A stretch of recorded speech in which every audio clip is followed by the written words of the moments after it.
Alright, parlons de l'économie du Québec en 2025. Est-ce qu'elle est vraiment dans une meilleure posture qu'en 2024? Décortiquons ça en utilisant des données macroéconomiques solides, pas juste des gros titres. Premièrement, la croissance du PIB, selon l'Institut de la statistique du Québec. Selon le Conference Board du Canada, le PIB réel du Québec devrait croître d'environ 1,4% en 2025. Comparez ça à 2024, où la croissance était presque stagnante, à peine 0,6%. En termes simples, la province se remet d'une année plutôt léthargique. C'est un signal fort que l'économie globale du Québec reprend de l'élan. Mais le PIB n'est pas toute l'histoire. Alors qu'en est-il du chômage?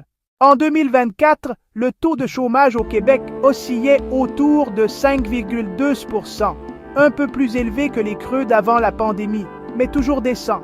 Pour 2025, les prévisions de Statistique Canada.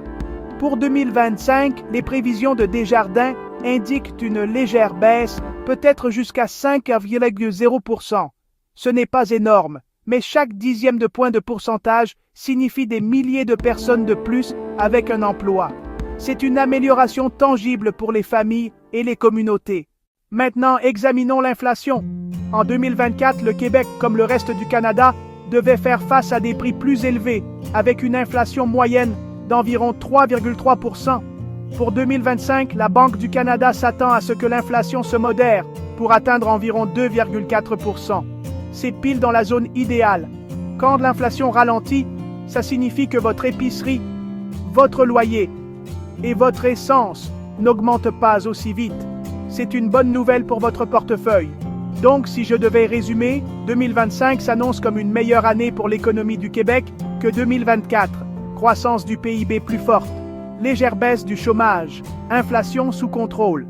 Les chiffres montrent une amélioration constante, pas un boom spectaculaire, mais certainement des progrès. Bien sûr, cela ne signifie pas que tous les défis sont résolus. La croissance de la productivité reste une préoccupation. Les taux d'intérêt peuvent semer le trouble. Les perturbations des chaînes d'approvisionnement aussi.